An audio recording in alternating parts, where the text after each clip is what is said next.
Vamos lá, vocês estão conseguindo me ver? Boa noite, bom dia, boa tarde a todos e todas.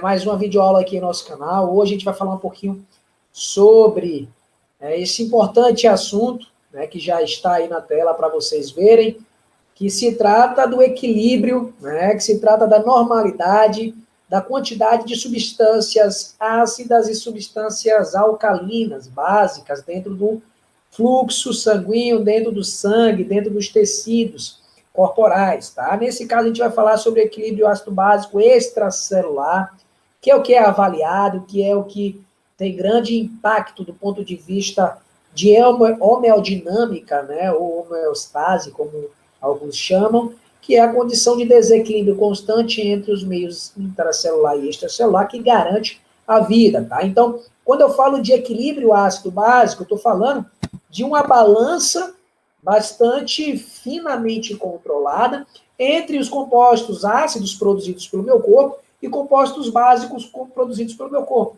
Antes de mais tudo, eu preciso entender que esses elementos eles são produzidos a partir do meu organismo, a partir do metabolismo celular, a partir da função do pulmão, da função dos rins, tá? A partir do trabalho de respiração, de produção de energia, de ATP, a partir das minhas células. Tá? Então, quando eu falo de equilíbrio ácido básico, eu estou falando de um equilíbrio entre substâncias que produzem, que liberam, que doam íons de hidrogênio para o meio, né, para o meio aquoso, no caso o sangue, e também de bases que são capazes, né, que são substâncias, moléculas capazes de receber esses íons de hidrogênio e, portanto, reduzir a concentração desse íons de hidrogênio, ou íons hidroxônio, como nós vamos ver mais adiante, na circulação, tá? Então, não se trata de outra coisa a não ser substâncias que aumentam a concentração de hidrogênio no meio, substâncias que diminuem a concentração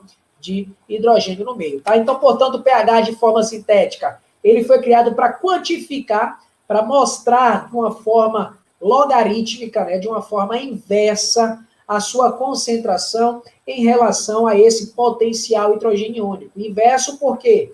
Quanto maior o nível de hidrogênio, de ácido livre no meio, menor vai ser esse potencial hidrogeniônico. Ou seja, quanto mais íons de hidrogênio, prótons de hidrogênio, substâncias, né, que podem aumentar esse componente ácido na circulação, menor, mais ácido vai ser esse pH. Beleza? Observe aqui, ó, que esses íons de hidrogênio ele vai estar de forma livre, mas principalmente de forma conjugada, gente. Eu vou ter o íons de hidrogênio em pequena quantidade livre na circulação. O vaso sanguíneo, é tanto que nós não quantificamos na gasometria, por exemplo, íons de hidrogênio. Nós não conseguimos, nós nem fazemos a mensuração do íons de hidrogênio. Tá? Em vez disso, nós avaliamos a concentração de gás carbônico. Nós avaliamos a pressão parcial de gás carbônico como um elemento central para o aumento da produção desse íons de hidrogênio. Então, eu vou explicar mais à frente, mas já adiantando um pouco, esse íons de hidrogênio vai ser sentido, ele vai ser percebido principalmente pelo meu sistema nervoso central, pelas estruturas da ponte e do bulbo, que percebem a alteração desse elemento e, consequentemente, percebem a alteração do pH dentro do organismo, tá? Vamos lá. Então, esse íons de hidrogênio, na maioria das vezes, ele está na forma de íon hidroxônio. Quando a gente avalia o pH, nós temos um parâmetro, nós temos um referencial, né, de 7, né, esse pH referencial de 7 no meio aquoso, que é o pH básico, tá? Desculpa, o pH neutro, tá? Acima de 7, no caso da água, eu tenho um pH alcalino básico e abaixo disso nós temos um pH ácido. Como nós falamos, como nós sabemos, a constituição da água e do sangue é diferente. A temperatura em que eu tenho lá íons de hidrogênio de 1 em 10 milhões, né, que é o caso da concentração de íons de hidrogênio dissociado na água, que é o que dá esse pH neutro de 7, um íons de hidrogênio livre a cada 10 milhões de moléculas de água sendo produzida. Deixa eu mostrar aqui para vocês terem dimensão. Tá? É aqui que eu tenho esse pH neutro de valor de 7, porque a água ele se dissocia em hidrogênio e hidroxila uma vez a cada 10 milhões de moléculas produzidas. Então, a concentração de íons de hidrogênio na água é 1 sobre 10 milhões. Isso logaritmicamente vai dar 1 vezes 10 a menos 7. A circulação, gente, tem um pH diferente. O pH neutro do sangue não é 7. As condições onde eu tenho um equilíbrio entre os íons hidrogênio e hidroxila, ou seja, entre substâncias ácidas e básicas, não é a 25 graus. A circulação tem uma temperatura média de 36 graus, consequentemente, quando eu altero a temperatura, eu também altero o pH desse meio. Então, a concentração de íons hidrogênio na água a 25 graus, né, água destilada, não é a mesma do íons hidrogênio no sangue a 36 graus. Então, o que é que a gente tem? Que esse processo de equilíbrio, tá? Esse processo constante, observe reações reversíveis, que acontecem em duas direções, que são controladas em especial pelo pulmão e pelos rins, especialmente aqui, ó, nós temos a produção de ATP, de água e de gás carbônico pelas moléculas energeticamente densas. Então, eu tenho glicose, eu tenho aminoácidos, eu tenho ácidos graxos capazes de serem oxidadas, como a glicose nesse caso. A partir da glicólise, né, a reação anaeróbica dentro da célula, dentro do citossol, produzindo aí o piruvato. Esse piruvato vai se transformar em acetil-CoA a partir de uma atividade enzimática, e o acetil-CoA, portanto, se condensará com o oxalacetato já na matriz mitocondrial, sendo utilizado, portanto, para a produção de ATP, ou seja, de energia de trifosfato de adenosina no ciclo de Krebs, tá? E esse ciclo de Krebs, junto com a produção de ATP, vai também garantir a produção de gás carbônico, que é o gás, né? É um dos metabólitos produzidos a partir da respiração. Então, eu tenho a dissipação de energia na forma de calor, eu tenho dissipação de energia na forma de ATP, eu tenho essa excreção de gás carbônico como metabólito dessa produção, tá? Já que eu tenho o oxigênio como aceptor de elétron. O oxigênio é indispensável para que tenha, né, por exemplo, a fosforilação oxidativa, né, a cadeia transportadora de elétrons, para a produção de mais ATP e também produção de água. Então, observe que o processo de hematose lá no pulmão, expirando gás carbônico, é fundamental para a vida do organismo pelo simples fato de, sem oxigênio, não há transferência de elétrons lá na cadeia transportadora de elétrons, por consequência, não há síntese de ATP em quantidades ideais. Sem oxigênio, eu posso produzir apenas o quê, gente? Energia até aqui, ó, até o piruvato. Sem oxigênio, inclusive, esse piruvato não vai se converter em acetil-CoA, vai se converter em ácido lático, em lactato, tá? Então, eu vou ter aqui esse piruvato, acetil-CoA, ciclo de Krebs, produção de ATP, mas também de gás carbônico e água. E o que é que acontece com o sangue venoso? O que é que acontece com o sangue que sai, né, que parte dos capilares venulares, né, os capilares venosos, a partir da transferência do sangue oxigenado para o intestino e para as células, e essas células, a partir do seu trabalho metabólico vai liberar as suas excretas. Então, o gás carbônico é uma excreta celular, assim, precisa ser excretada pelo nosso organismo. Nesse caso, na circulação, o que é que nós temos, gente? O excesso de gás carbônico, ou seja, o excesso de produção de energia e de liberação de gás carbônico pelo trabalho celular, vai se condensar com a molécula de água, formando o ácido carbônico. Observe, nós não vamos ter grandes quantidades, nós não podemos ter grandes quantidades de moléculas de ácido carbônico na circulação. Ela não é uma molécula estável, ela não pode estar presente na circulação em grande quantidade. Ao invés disso, esse equilíbrio vai ficar constantemente se dando entre esses dois meios, tá? Entre a porção respiratória deste sistema, né, de controle do desequilíbrio ácido básico e do componente metabólico, que é o bicarbonato e o íon hidrogênio. Tá? O que que acontece? O excesso de gás carbônico, ele acidifica o meio por quê? Porque a partir do excesso de gás carbônico, eu vou ter um aumento da produção de água oxigenada. Tá? Ácido carbônico, esqueci o termo. De ácido carbônico. Tá? Esse ácido carbônico, aqui eu vou ter uma reação a partir da anidrase carbônica, tá, gente? Uma enzima encontrada ali nas hemácias, que é onde também eu vou transportar esse gás carbônico, tá? Então, eu tenho aqui a conversão de água mais gás carbônico em ácido carbônico e, em sequência, eu vou ter a liberação de um maior número de íons de hidrogênio, tanto livre quanto na forma de hidroxônio na circulação.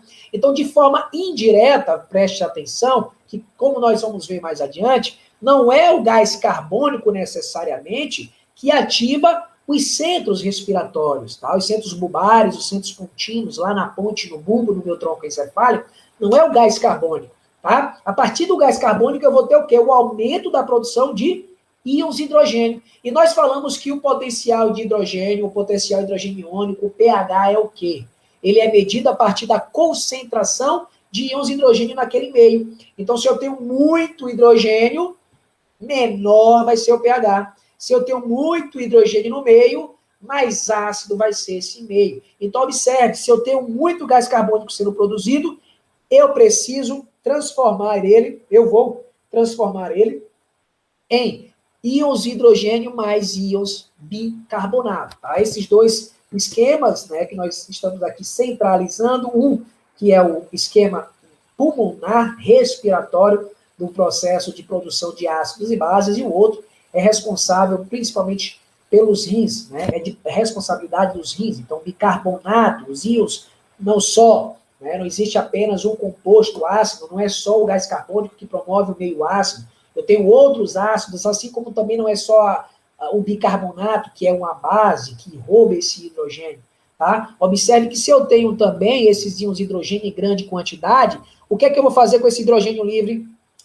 Esse bicarbonato em grande quantidade, o que é que eu vou fazer com esse hidrogênio livre? Eu vou transformá-lo em quê? Em ácido carbônico que pode ser expirado pela respiração e também liberado na forma de água. Então, observe que esse equilíbrio ele vai se dar pela concentração de íons de hidrogênio, pela concentração de bicarbonato. Ou seja, a função desses dois de forma adequada me garante o quê? Um equilíbrio entre essas constantes. E é isso que precisa ser garantido. Um equilíbrio ácido-básico entre os sistemas tampões do meu organismo, garantindo a normalidade do pH. Por isso a gente já fez um vídeo, inclusive, falando que uma alimentação alcalina, ela não vai ser suficientemente forte para alterar o pH sanguíneo. Tá? A alimentação, quilos de alimentos alcalinos, seriam, desde que o indivíduo esteja, obviamente, com os seus sistemas tampões bem equilibrados, o máximo, não é que não vai acontecer, mas o máximo seria ativar os meus mecanismos de controle. Seria ativar, né, se eu tenho um meio muito alcalino, os meus pulmões iriam trabalhar mais lentamente, tá? Meus rins iriam expelir mais bicarbonato para fazer com que esse meio tenda ao equilíbrio. Mas nós vamos entender como isso funciona já já. Beleza? Então, isso aqui só para esquematizar, né? O pulmão é responsável por expelir o gás carbônico. Aqui eu tenho uma reserva de bicarbonato que vai ser muito bem controlada pelos rins. Bicarbonato é a principal base, a principal substância alcalina do nosso organismo, que retira esse íon de hidrogênio livre do meio, né? Transformando-o, portanto, em ácido carbônico, né? E expelindo esse ácido em excesso por meio do gás carbônico e da água, tá? Assim, o rim também pode, em um caso de uma alcalose metabólica, por exemplo, onde eu tenho um aumento da concentração de bicarbonato, esse rim pode expelir menos compostos ácidos. Né? Assim como se eu tenho uma alcalose, esse pulmão também pode expelir menos gás carbônico, fazendo com que o nível de íons de hidrogênio na circulação se mantenha o ideal para aquela concentração de bicarbonato. Então, esse equilíbrio é muito fino. Quando eu tenho uma quebra deste equilíbrio, a quebra desse sistema tampão, nós temos, claro, o quadro de adoecimento, o quadro patológico, o quadro que pode agravar a condição de vida desse indivíduo, visto que o pH do meio é fundamental para a função e atividade das células. Tá, gente? A gente sabe que as proteínas, as enzimas, estruturas presentes na membrana celular que protege, né, as células do meio externo e produz proteínas transportadoras, canais iônicos, todas essas estruturas são proteínas e a gente sabe que o ácido, ela altera a estrutura física dessa proteína. E se o ácido altera a estrutura física, consequentemente altera a função dessa célula. Se eu não tenho enzima, o que acontece com o nosso organismo? as reações não acontecem. E sem reações químicas acontecendo a vida, não há condição de vida sem reações químicas. Então, o ácido, por exemplo, o ácido clorídrico liberado lá no estômago, em grande quantidade, fazendo com que o pH fique lá em 1,2, por aí, 1,5. O que é que acontece? Eu tenho um ambiente altamente ácido, tá? Que faz com que a grande parte das enzimas sejam desnaturadas. A grande parte das proteínas sejam desnaturadas. Então, a amilase salivar, por exemplo, por que ela não funciona no estômago? Porque o ácido inativa, desestrutura, destrói essa proteína. E aí eu tenho outras enzimas que funcionam nesse pH, como a pepsina. O pepsinogênio é liberado na forma inativa, quando em contato com o ácido, essa enzima é ativada. Eu tenho uma estruturação, né, a retirada de estruturas desse zimogênio, né, deixando aí a sua porção ativada. Mas o que é que eu preciso entender? Se eu tenho uma acidez ou uma alcalose, se eu tenho uma acidemia ou uma alcalemia, eu tenho um quadro gravíssimo e muito perigoso para a vida desse indivíduo. Beleza? E onde é que o meu corpo percebe tudo isso? Onde é que meu corpo vai detectar essas alterações e vai gerar uma resposta para tentar controlar isso? Muito bem, vamos entender aqui agora, a partir dessa imagem linda e maravilhosa, que esquematiza a nossa região do tronco encefálico, tá? Aqui em cima eu vou ter o mesencéfalo, né, o encéfalo. Aqui eu tenho uma ponte que liga a região do meu mesencéfalo, do meu encéfalo com a restante da medula. Abaixo da ponte eu tenho o quê, gente? O bulbo, tá? O bulbo é a principal região, a principal porção do tronco encefálico, responsável por perceber, por integrar e por gerar respostas dos mecanismos respiratórios em quadros de alteração de pH. Então, por exemplo, o que é que se observou, gente? Quando se faz uma secção aqui, ó, um corte, né, onde se separa, por exemplo, o bulbo da ponte, as regiões do pulmão, dos órgãos, né, dos músculos acessórios do processo de respiração, eles, apesar de perder um pouco o ritmo, né, eles conseguem manter a frequência respiratória, conseguem manter a inspiração e a expiração, mostrando que essa região aqui, ó, é fundamental para essa funcionalidade. Agora, quando nós cortamos aqui, ó, separamos a medula do bulbo, o que é que nós temos? A parada. Óbvio. A partir da medula é que vão sair os neurônios que vai inervar os meus órgãos. Óbvio que tem estruturas que saem diretamente daqui, tá? Eu tenho os nervos cranianos que chegam diretamente na região do bulbo ali, ó, e ativa esses núcleos que nós vamos falar já já, para avisar. Eu tenho o nono e o 10º nervo craniano que sai da região do bulbo e vai gerar inervações, vai gerar derivações neuronais que vão, por exemplo, inervar o meu diafragma, por meio do nervo frênico. Tá? O nervo frênico, como nós vamos ver também mais à frente, ele sai mais ou menos na altura da C4, C5, ele desce pela região mais ou menos clavícula aqui, ó, e a partir daqui ele desce bilateralmente para inervar o nervo frênico e controlar a velocidade com que o diafragma ele vai expandir e vai também relaxar. Beleza? Então, voltando aqui, o que é que nós temos, gente? Eu tenho dentro da ponte do bulbo, tá? Principalmente do bulbo, grupos respiratórios, tanto dorsais quanto ventrais, tá? Esses núcleos, gente, são conjuntos, são aglomerados de células, de neurônios, que estão ali para receber mensagens, para integrar elas e para gerar uma resposta. Então, eu tenho as porções eferentes dos meus neurônios periféricos, que levam a informação. Então, por exemplo, tenho na faringe, eu tenho na laringe, eu tenho os nervos glossofaríngeos, região da língua, região da faringe aqui atrás. Eu tenho quimiorreceptores nos pulmões que emitem aferências, presta atenção, os neurônios aferentes, eles saem dos órgãos periféricos, dos órgãos viscerais em direção ao centro respiratório, nesse caso, ao sistema nervoso central, levando esta mensagem. A partir do momento que essas mensagens são integradas nesses vários núcleos aqui, ó, principalmente nós temos o núcleo do trato solitário, com 4 subnúcleos, o ventral, ventrolateral, o intersticial e intermediário. Além desses, principalmente com a função de expiração, eu vou ter os núcleos retroambíguo e o grupo respiratório ventral, tá? Bilateralmente também. essas regiões, essa principalmente na porção mais superior do bulbo, junto com o núcleo retroambíguo, ele é responsável pelo movimento de expiração, ou seja, de fazer o aumento da capacidade, né, de retração, desculpa, e expirar e jogar esses gases para fora, tá? Então é de contração dos músculos intercostais, do músculo diafragmático, tá? Para fazer com que esse gás seja liberado. Eu tenho nesses núcleos do trato solitário, no núcleo parambíguo e no núcleo ambíguo também receptores sensíveis a essas formações percebidas na periferia que precisam ser levadas uma resposta. Qual vai ser essa resposta, gente? O primeiro que a gente já falou, nós vamos ter, por meio dos nervos cranianos, principalmente o nono e o 10º par craniano, que é responsável, né, por dialogar com essa área do sistema nervoso central, a partir de neurônios presentes no pulmão, na laringe, na faringe e nos arcos da aorta, por exemplo, nos arcos da carótida, que apresentam quimiorreceptores que percebem a variação de oxigênio não, nem tanto, mas de gás carbônico, tá? De íons de hidrogênio, e avisa a esse centro nervoso que tem algo de errado. Então, essa imagem esquematiza aqui, ó. Olha aqui o centro pneumotáxico. Esse centro, principalmente, é ele quem percebe, é ele quem sente essas variações de forma mais importante.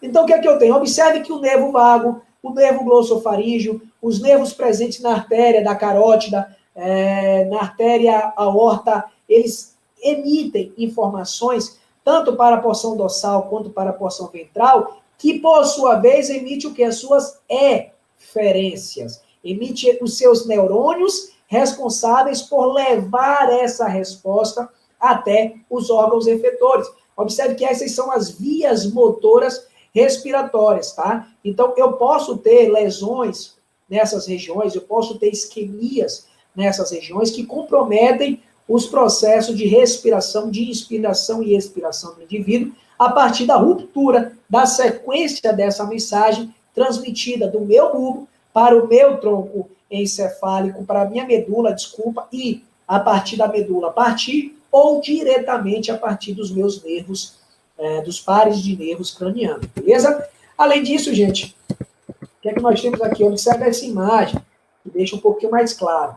As minhas artérias, eu falei, né, o corpo carótido, as carótidas aqui, direita, carótida esquerda, aqui o arco da aorta acabou de sair do coração, o sangue rico em oxigênio, o sangue com pressão suficiente para ativar mecanismos caso seja alterado. Então, por exemplo, assim como eu tenho aqui, ó, esses quimiorreceptores que vão perceber a variação de gás carbônico, a variação de íons de hidrogênio, nesse meio, né, e de bicarbonato também, eu vou ter o quê, gente? A ligação. Esses receptores vão mandar mensagem diretamente para o quê? O núcleo do trato solitário, para o núcleo parambíguo, para o núcleo retroambíguo presente no bulbo, além dos dois núcleos, além dos dois pares cranianos aqui que nós falamos nesse instante, o nono e o 10º par craniano, que também conversa diretamente com essa região do tronco encefálico. Além desses núcleos perceber pressão, como nós já falamos em outras aulas, né, por meio dos barorreceptores, eu vou ter quimiorreceptores. Então, nessas regiões que são altamente sensíveis, né, que são locais estratégicos, um vai irrigar todo o meu encéfalo, né, altamente dependente do oxigênio, da glicose levada por esse sangue, e o outro é o sangue arterial saindo da aorta, indo para todo o organismo. Então, eu tenho uma necessidade muito grande de, nesses pontos, perceber essas pequenas variações. Tá? Então, esses nervos, esses neurônios que nós acabamos de falar, apresentam esses núcleos, apresentam subnúcleos, né? Eles têm a função de inervar o nervo frênico esquerdo e direito, por exemplo, saindo do centro ventrolateral e ventral, tá? Esses neurônios do grupo respiratório dorsal e ventral, eles modificam a sua eferência a partir da demanda que foi trazido pela aferência. Então, os neurônios aferentes levam para os núcleos respiratórios dorsais e ventrais presentes nesse bulbo a mensagem, e a partir disso eles vão gerar uma resposta. Então, por exemplo, esses receptores, esses quimiorreceptores, perceberam que eu tenho um pH, que eu estou evoluindo, né, para um pH mais ácido, ou seja, uma redução do pH, um aumento dos compostos, dos componentes ácidos na circulação. Então, eu tenho um aumento do gás carbônico, eu tenho aumento da produção de íons de hidrogênio, o que é que esse organismo vai perceber? Porra, eu preciso diminuir esse gás carbônico. Quem vai fazer isso em grande parte? É o rim excretando gás carbônico na urina, hidrogênio na urina, ou é o pulmão excretando gás carbônico desse meio, tá, plasmático, para diminuir essa quantidade na circulação? Beleza? Então, se eu tenho uma acidez, se eu tenho uma acidemia, desculpa, uma diminuição do pH sanguíneo, o meu centro respiratório, ele vai ser ativado a partir dessas mensagens levadas pelos neurônios, a avisar o quê? Olha, tem muito ácido. O que o pulmão precisa fazer nesse momento? Óbvio, se eu tenho muito gás carbônico no sangue, para eu eliminar esse gás carbônico, eu preciso aumentar o quê? A frequência respiratória. A velocidade, a expansibilidade e a velocidade com que o meu pulmão trabalha, com que o meu pulmão expulsa esse gás carbônico e inala esse gás oxigênio. Então, nesse caso, por exemplo, de uma acidemia, eu vou ter uma taquipneia, uma atividade desses neurônios irrigando os nervos frênicos, por exemplo, irrigando, né, o meu diafragma, derramando ali nas suas terminações nervosas, nas placas motoras, junto com esse músculo, neurotransmissores como adrenalina, como noradrenalina, por exemplo, tá? Ou então liberando o acetilcolina em outras condições fisiológicas, tá? Que aí a gente vai falar isso num outro momento, essa neurofisiologia desse sistema respiratório, tá? Mas o que a gente precisa entender é que esses núcleos, eles vão gerar eferência, a depender da aferência.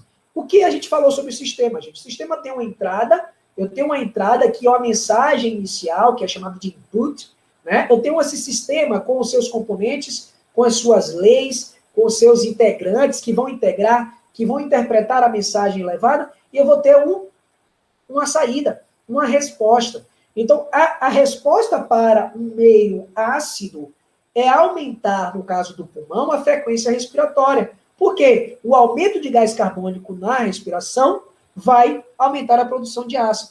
E eu só aumento a saída desse gás carbônico na respiração se aumentar a frequência respiratória. Beleza? Então, pacientes com cetoacidose diabética, eles podem desenvolver taquipneia. Cetoacidose diabética, o que é? Excesso de corpos cetônicos no sangue, decorrente de uma incapacidade das células absorverem a glicose e, consequentemente, o meu organismo lança a mão de um mecanismo fisiológico para atender essa necessidade de energia. Ele vai, portanto, degradar os ácidos graxos, liberar na circulação, ser convertidos em ácido, em corpos cetônicos, para ser transferido no sangue, né, já que a gente não consegue transferir de forma tranquila o acetil-CoA. E dentro das células, esses elementos vão ser convertidos a acetil-CoA, entrar no ciclo de Krebs e produzir, portanto, energia. Para isso acontece essa resposta fisiopatológica da cetoacidose, que aumenta a concentração de íons de hidrogênio no sangue. A cetoacidose diabética, portanto, como o próprio nome diz, é uma acidose produzida pelos corpos cetônicos. Então, nesse indivíduo, por exemplo, eu vou ter uma taquipneia, eu vou ter uma respiração de Kussmaul, né, que se chama respiração rápida, uma respiração curta, com a baixa expansibilidade do pulmão, para que haja uma tentativa, né, desesperada de expelir aquele gás carbônico e diminuir a acidez daquele organismo. Beleza?